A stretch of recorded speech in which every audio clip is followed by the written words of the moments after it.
fois, dans un pays lointain, un riche veuf avec une très jolie fille, Cendrillon. Le père de Cendrillon l'aimait beaucoup, mais sentait qu'il lui manquait l'amour d'une mère. Il se maria donc une deuxième fois. La nouvelle belle-mère de Cendrillon avait deux méchantes filles appelées Anastasie et Javotte. La belle-mère de Cendrillon voulait le meilleur pour ses deux filles. Aussi, lorsque le père de Cendrillon mourut, elle obligea la jeune fille à travailler en tant que servante dans sa propre maison. Elle lui donna une minuscule chambre au grenier. Les animaux de la maison devinrent les seuls amis de Cendrillon. Cendrillon déballa l'une des vieilles robes de sa mère. Elle est un peu démodée, mais je vais arranger ça, se dit-elle. Cendrillon! Cria sa belle-mère. Eh bien, je suppose que ma robe devra attendre. Les amis les souris rafraîchirent la robe avec beaucoup d'habileté. Quand Anastasie et Javotte virent leur belle-sœur aussi jolie, elles devinrent folles de jalousie. Elles se précipitèrent sur Cendrillon et réduisirent sa robe en lambeaux. La belle-mère souriait. Elle sortit avec ses filles et fit claquer la porte. Cendrillon vit tous ses rêves s'envoler.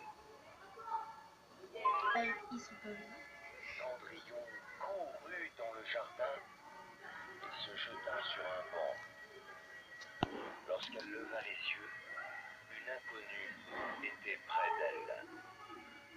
« Je suis ta marraine, la fée, » dit la dame gentiment. « Sèche vite tes larmes, tu ne peux pas aller au bal dans cet état. » D'un coup de baguette magique, la fée transforma une citrouille en un carrosse étincelant. Quant à Cendrillon, elle portait maintenant une magnifique robe de bal et de délicates pantoufles de verre. La fée l'avertit de rentrer avant le 12e coup de minuit. Est-ce que tu veux savoir comment mon... Arrivé au palais, Cendrillon, ravi, entra dans la somptueuse salle de bal.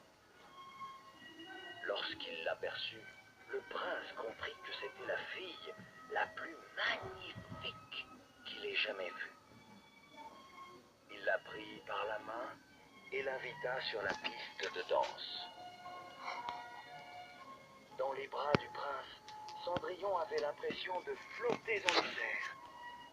Soudain, elle entendit retentir le premier coup de minuit. « Oh, je dois partir !»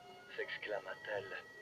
Cendrillon se précipita à l'extérieur et s'enfuit, laissant derrière elle une pantoufle de verre.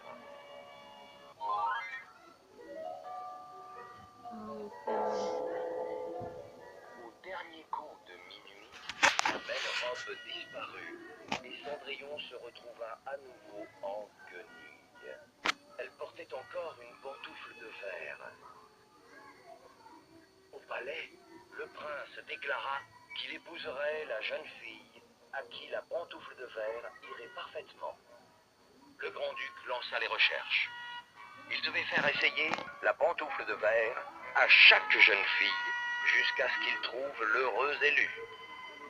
Pendant ce temps, la belle-mère de Cendrillon l'enferma dans sa chambre pour l'empêcher d'essayer la pantoufle.